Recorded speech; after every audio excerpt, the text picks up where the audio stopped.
नमस्कार दोस्तों, जिया डिफेंस में आपका स्वागत है। दोस्तों, भारत ने नौसेना के लिए 26 राफेल एम लड़ाकू विमान खरीदने के लिए फ्रांस को LOR दिया है, मतलब लेटर ऑफ रिक्वेस्ट दिया है। दोस्तों, एक महत्वपूर्ण घटनाक्रम में भारत ने सरकार से सरकार सौदे के तहत, मतलब गवर्नमेंट टू गवर्नमेंट डील के तहत भारतीय नौसेना के लिए 26 राफेल समुद्री लड़ाकू विमानों की खरीद के लिए फ्रांसीसी सरकार को अनुरोध पत्र दिया है, मतलब लेटर ऑफ रिक्वेस्ट दिया है। दोस्तों, शीर्ष रक्षा सूत्रों ने ANI को बताया है कि अनुरोध पत्र कुछ दिन पहले फ्रांसीसी सरकार को सौंप दिया गया था और उनसे भारतीय अनुरोध पर निर्णय लेने और निकट भविष्य में जवाब देने की उम्मीद है। उन्होंने कहा, लेटर ऑफ रिक्वेस्ट एक निविदा दस्तावेज की तरह है जिसमें भारत सरकार ने अपने सभी आवश्यकताओं और क्षमताओं को निर्दिष्ट किया है जो वह विमान वाहक पोत आइनस विक्रांत और आइनस विक्रमादित्य के लिए खरीदे जाने वाले हैं राफेल समुद्री विमान में रखना चाहती हैं। दोस्तों, भारत ने जो लेटर ऑफ रिक्वेस्ट दिया है उसमें भारत की सभी आवश्यकताओं, टेक्नोलॉजी, मिसाइलों, मतलब जितनी भी क्षमताएं हैं वो सभी लिख दी हैं ताकि फ्रांस उसको पूरा कर सके। दोस्तों, भारतीय नौसेना और भारत सरकार ये सुनिश्चित करने के लिए फास्ट ट्रैक मोड में काम कर रही है अधिग्रहण अनुबंध पर जल्द से जल्द हस्ताक्षर किए जाए। भारतीय एयरक्राफ्ट कैरियर हिंद महासागर क्षेत्र में नई दिल्ली के लिए बढ़त सुनिश्चित करने के लिए अत्यधिक सक्षम विमान संचालित कर सके। दोस्तों, चाइना और पाकिस्तान पर बढ़त बढ़ाने के लिए भारतीय नौसेना को राफेल एम फाइटर एयरक्राफ्ट की आवश्यकता है। इसलिए दोस्तों, फास्ट ट्रैक प्रक्रिया के दौरान गवर्नमेंट टू गवर्नमेंट डील के तहत जल्द से जल्द इस प्रोजेक्ट को पूरा किया जाएगा और डिलीवरी भारतीय नौसेना को जल्द से जल्द मिले, इसके लिए काम किया जा रहा है। दोस्तों, इस साल जुलाई में बेस्टिल डे परेड के लिए राजकीय अतिथि के रूप में भारतीय प्रधानमंत्री की फ्रांस यात्रा से ठीक पहले रक्षा अधिग्रहण परिषद ने लगभग 5.5 बिलियन यूरो के विमान सौदे को मंजूरी दी थी। प्रस्ताव के मुताबिक भारतीय नौसेना को 4 ट्रेनर विमानों के साथ 22 सिंगल सीटेड राफेल मरीन विमान मिलेंगे। जो दोस्तों 4 ट्रेनर विमान होंगे वो डबल सीट होंगे। दोस्तों, एयरक्राफ्ट कैरियर मतलब विमान वाहक पोत आइनस विक्रमादित्य और आइनस विक्रांत MiG-29 का संचालन कर रहे हैं और दोनों एयरक्राफ्ट कैरियर पर ऑपरेशनल के लिए राफेल की ज़रूरत है। दोस्तों, भारत फ्रांस से पैकेज के हिस्से के रूप में एस्ट्रा हवा से हवा में मार करने वाली मिसाइल सहित अपनी स्वदेशी मिसाइल के इंटीग्रेट का अनुरोध करेगा, मतलब किया है। विमान का विन्यास वैसा ही होने की उम्मीद है जो भारतीय वायुसेना को प्रदान किया गया। दोस्तों, भारत को फ्रांस पैकेज के रूप में अपनी जो भारत की स्वदेशी अस्त्रा मिसाइल है, ब्रह्मोस मिसाइल है, उनको यहाँ पर आकर अपग्रेड करके इंटीग्रेट नहीं करना पड़ेगा, जबकि फ्रांस वहीं पर ऐसी टेक्नोलॉजी या सिस्टम करेगा कि भारत की अस्त्रा मिसाइल और भारत की ब्रह्मोस मिसाइल का उपयोग राफेल एम विमान में किया जाए। और दोस्तों, भारत को राफेल एम उसी तरीके से दिया जाए जो भारतीय वायुसेना को अपग्रेड होने के बावजूद भी भारत की आवश्यकताओं के अनुसार अंतिम राफेल को भारत की टेक्नोलॉजी के हिसाब से अपग्रेड करके दिया था, मतलब सुपर राफेल बना के दिया था। और बाकी विमानों जो पहले दे दिए गए थे उनके लिए भारत में किट भेजी थी। पर दोस्तों, अब ऐसा नहीं होगा। सारा पूरा विमान वहीं से बन के आएगा या भारत में बनेगा तो सारी टेक्नोलॉजी उसी समय पूरी कर दी जाएगी। बाद में कोई भी काम नहीं रहेगा, डायरेक्ट इनको युद्ध में भेजा जा सके, इस तरह का एयरक्राफ्ट तैयार करके भारतीय नौसेना को दिया जाएगा। दोस्तों, भारत के रक्षा विभाग ने जैसे ही लेटर ऑफ रिक्वेस्ट फ्रांस को भेजा, दोस्तों पाकिस्तान के पत्रकार की हालत ख़राब हो गई। जी हाँ दोस्तों, उनका कहना है कि भारत खित्ते में हथियारों की रेस लगा रहा है और भारत में खित्ते में शांति ख़त्म करना चाहता है। ये बात पाकिस्तान कह रहा है, उसके मुंह से अच्छी भी नहीं लगती दोस्तों, क्योंकि पाकिस्तान अब भिखारी हो चुका है और भिखारी होने के बाद भी उसके देश का 8% हथियार खरीदने पर ही जाता है, जबकि भारत अभी भी अपने GDP का 2% से ही हथियार खरीदता है। उसके बावजूद पाकिस्तान जहाँ जाकर शिकायत करता रह रहा है कि भारत बहुत ज़्यादा हथियार खरीद रहा है, भारत को रोको। और चाइना पाकिस्तान को प्रोवोक कर रहा है, क्योंकि चाइना खुद नहीं कह सकता, क्योंकि खुद कहेगा तो उसकी बेइज्जती होगी, इसलिए उसने अपने भोंकने के लिए रख रखा है पाकिस्तान को। दोस्तों, राफेल मरीन के बारे में और जानकारी आपको देते हैं। राफेल एक फ्रांसीसी शब्द है जिसका अर्थ हवा का झोंका है और यह डसोल्ट एविएशन द्वारा निर्मित और डिज़ाइन किया गया ट्विन इंजन वाला मल्टीरोल 4.5 जनरेशन विमान है, जिसमें सारी technology 5th generation fighter jet की होने वाली है। दोस्तों, भारतीय वायुसेना ने 2 स्क्वाड्रन बनाने के लिए 36 राफेल जेट को शामिल करने का एक बड़ा ऑर्डर दिया था, जिसको एक उत्तर भारत में और दक्षिण भारत में तैनात किया। राफेल मरीन समान कॉन्फ़िगरेशन वाले राफेल लड़ाकू जेट का नौसैनिक संस्करण है। डसोल्ट राफेल में डेल्टा विंग डिज़ाइन और यह 11G तक उच्च जी फोर्स में सक्षम है। और दोस्तों ये सिंगल और ड्यूल सीटिंग केबिन कॉन्फ़िगरेशन दोनों में उपलब्ध है। दोस्तों 11G तक जी फोर्स मतलब गुरुत्वाकर्षण फोर्स पायलट पर पड़ता है, उसको सहने की कैपेबिलिटी एयरक्राफ्ट में होती है। और दोस्तों राफेल मरीन की कैपेबिलिटी 11G तक है, जबकि दोस्तों इतनी कैपेबिलिटी दूसरे एयरक्राफ्ट में न होने के कारण पायलट बेहोश हो जाते हैं, जबकि राफेल एम में ऐसा नहीं है, इसमें सारी टेक्नोलॉजी है। दोस्तों राफेल की लंबाई 15.27 मीटर है। राफेल में गेट 30M 719B तोप लगी है जो 2500 RPM पर कंट्रोल होती है और ये 1 सेकंड में विस्फोट की क्षमता रखती है, मतलब 1 या आधे सेकंड में। राफेल एक प्राथमिक मिसाइल के रूप में मल्टी टारगेट मतलब फायर एंड फॉरगेट हवा में मार करने वाली मिसाइल MBDA और मिका मिसाइल से लैस हैं। दोस्तों यह मिसाइल फायर एंड फॉरगेट के सिद्धांत पर कार्य करती हैं और बहुत ज़्यादा फेमस मिसाइल है।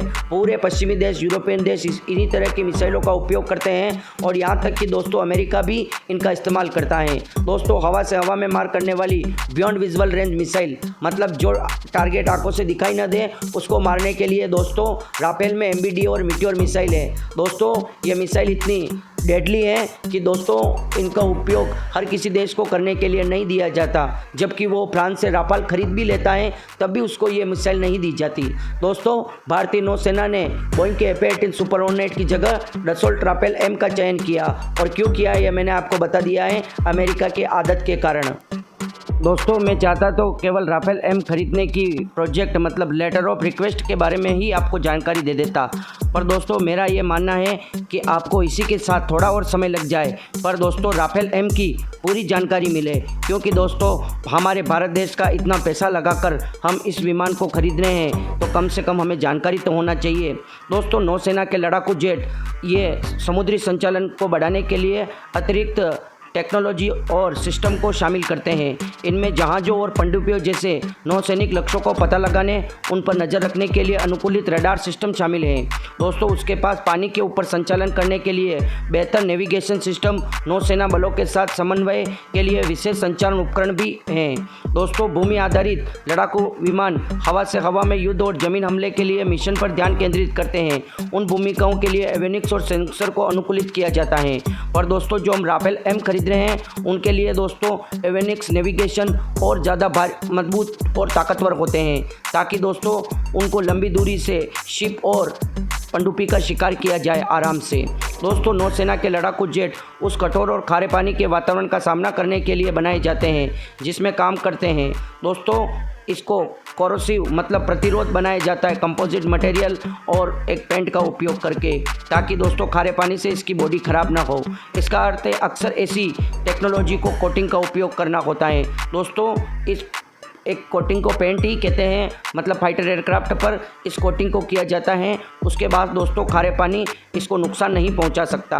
दोस्तों वायुसेना के जेट विमानों में उपयोग की जाने वाली सामग्रियां और कोटिंग्स की तुलना में कोरोसिव के प्रति अधिक प्रतिरोध होती हैं, मतलब दोस्तों ये एक रेजिस्टेंस का काम करती हैं खारे पानी के प्रति और उनको ख़राब नहीं होने देती।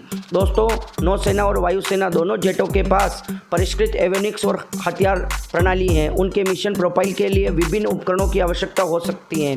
उदाहरण के लिए नौसेना के जेट विमानों में अक्सर अधिक मजबूत एंटी शिप और एंटी सबमरीन क्षमताएं होती हैं, जबकि दोस्तों एयर वर्जन में नहीं होती है, मतलब वायुसेना के लड़ाकू विमान में ये क्षमता नहीं होती है। नौसेना और वायुसेना के विमान के बीच ऑपरेशनल संबंधित मतभेद पायलट ट्रेनिंग और रणनीतिक में अंतर पैदा करते हैं। उदाहरण के लिए नौसैनिक पायलटों को एयरक्राफ्ट कैरियर में कुशल होना चाहिए, जिसके लिए रनवे पर उतरने की तुलना में एक अलग कौशल सेट की आवश्यकता होती है। जो दोस्तों एयरफोर्स का पायलट होता है वो आराम से अपने फाइटर एयरक्राफ्ट को लैंड कर सकता है रनवे पे और टेक ऑफ कर सकता है, जबकि दोस्तों राफेल मरीन में ऐसा नहीं है या नौसैनिक एयरक्राफ्ट में ऐसा नहीं है, क्योंकि दोस्तों पायलट को पूरी ट्रेनिंग की आवश्यकता है। एक चूक और एक्सीडेंट हो सकता है, क्योंकि एयरक्राफ्ट कैरियर पर उनको लैंड करने के लिए बहुत कम और छोटी जगह मिलती है, इसलिए दोस्तों इनको ट्रेनिंग भी स्पेशल दी जाती है। और दोस्तों उसके अलावा दोस्तों इसके लैंडिंग गियर को वायुसेना की तुलना में नौसैनिक संस्करण में अधिक मजबूत होता है, क्योंकि दोस्तों ये लैंड भी लैंडिंग गियर पर करता है और इसकी एयर फ्रेम भी मजबूत होती है। इसके अलावा दोस्तों इसमें ये नहीं लिखा गया है कि राफेल मरीन के विंग फोल्ड होंगे, फिर भी दोस्तों जो नौसैनिक संस्करण होता है उनके विंग फोल्ड होते हैं और भी बहुत सारे अंतर हैं। दोस्तों कुछ जानकारी आपको स्पेशल राडार एविनिक्स के बारे में दे देता हूं, जो दुनिया के सबसे बेहतरीन राडार में से एक है। दोस्तों इसमें RBEB AE से सक्रिय इलेक्ट्रॉनिक रूप से स्कैन किए गए ऐसे रेडार का उपयोग किया गया है। राफेल इलेक्ट्रॉनिक स्कैनिंग रेडार का उपयोग करने वाला पहला यूरोपीय लड़ाकू विमान राफेल बना था। दोस्तों थेल्स द्वारा विकसित RBE-2 राडार को बड़े पैमाने पर अनुसंधान प्रयास और पिछले अनुभव के आधार पर थेल्स की बेजोड़ जानकारी से लाभ हुआ है। पारंपरिक एंटेने वाले रेडार की तुलना में कई लक्ष्यों का पता लगाने और ट्रैकिंग के साथ सिचुएशनल अवेयरनेस मतलब स्थितिजन्य जागरूकता के अभूतपूर्व स्तर पर प्राप्त करता है। मतलब दोस्तों ये पुराने एंटीना की तुलना में बेहतर, कई गुना बेहतर रेडार हैं। दोस्तों अपनी बेहतर बीम चपलता और अपनी विशाल कंप्यूटिंग शक्ति के साथ RBE-2 उत्कृष्ट प्रदर्शन प्रदान करता है, जिसे मैकेनिज्म स्कैनिंग रेडार द्वारा दोहराया नहीं जा सकता। मतलब दोस्तों जो मैकेनिज्म रेडार होते हैं उनके द्वारा ये नहीं किया जा सकता। दोस्तों इसी कारण रफाल फाइटर जेट को सेमी स्टील्थ फाइटर जेट कहते हैं, इस राडार और इसी टेक्नोलॉजी के कारण। दोस्तों संपूर्ण पहचान ट्रैकिंग मात्रा में सभी मौसम, गंभीर जाम वाले वातावरण में करीबी लड़ाई, लंबी दूरी के अवरोधन के लिए कई हवाई लक्ष्यों सहित पहलू पर लुकअप लुकडाउन का पता लगाने, ट्रैकिंग करने में इस राडार का उपयोग किया जाता है। खोज क्षेत्र के अंदर या बाहर के लक्ष्यों को ट्रैक करने की क्षमता हवाई युद्ध में अंतिम लाभ लाती है।